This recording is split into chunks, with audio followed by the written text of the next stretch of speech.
And we are the Coalition, loud and proud, as always, Outrage, porn free. Today we're in a stunning setting at the ports down here, and I'll let my guest in his brief remarks tell us a little bit more about the geographical location. But if you're a Providence / Northern Rhode Island guy, we're someplace in Quonset Point. Right behind us is the RCC Amsterdam.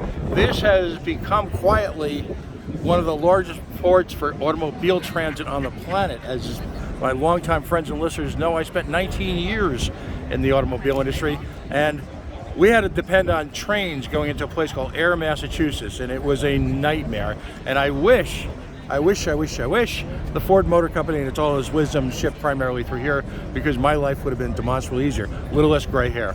Mr. King, first of all, congratulations. You mentioned, and we're going to play the entire, mount the entire presentation for our listeners about this multi-year process to bring this to fruition. What is going to be the primary use of this? Will this be for automobiles, or what other products will come in? Yeah, thank you, Pat. As you mentioned, the port right now is very successful in the auto import business. We expect that business to continue, and that's our primary mission, to retain all the jobs we have. We have nearly 1,700 jobs here in the port today. We want to retain that business, and then we want to build on our success and look to the new wind energy business that's coming with the offshore wind industry to grow the port and build additional business here as well.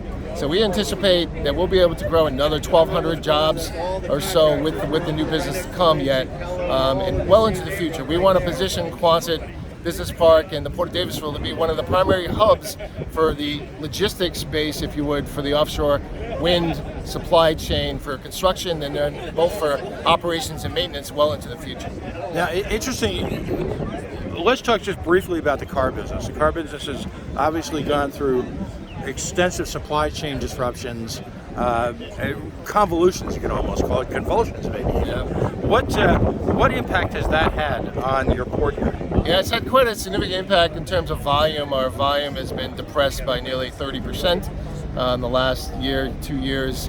It started with the COVID pandemic and the factory shutdowns, but most importantly, lately it's been driven by the computer microchip shortage, and that has really impacted the automobile business and their ability to finish the vehicles and deliver them to the market. But in the last several months, we're seeing an uptick. It seems like that's starting to get unwound a little bit, that issue. So you're starting to see a rebound from that. Yeah.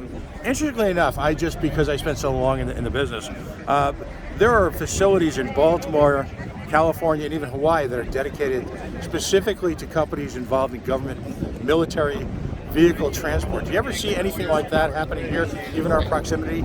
Yeah, no, we've looked into it over the years. It's not something that a lot of the military bases all in the U.S. are positioned in the southern states, as you may know.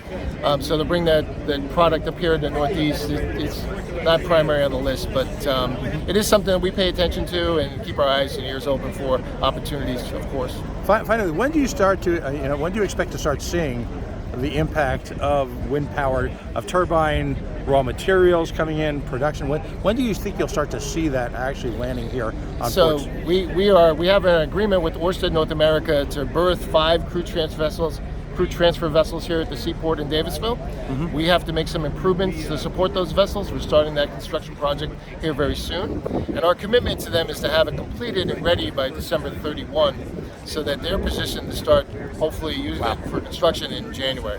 Excellent. That's the goal. But a lot of these programs are tied up waiting for the federal permits, to get going. Well, congratulations on a spectacular day, a spectacular effort, and I think I'm speaking for all Rhode Islanders. When you look at these type of jobs, nothing but the best of luck. Thank you. Appreciate it, Ben. All right, buddy.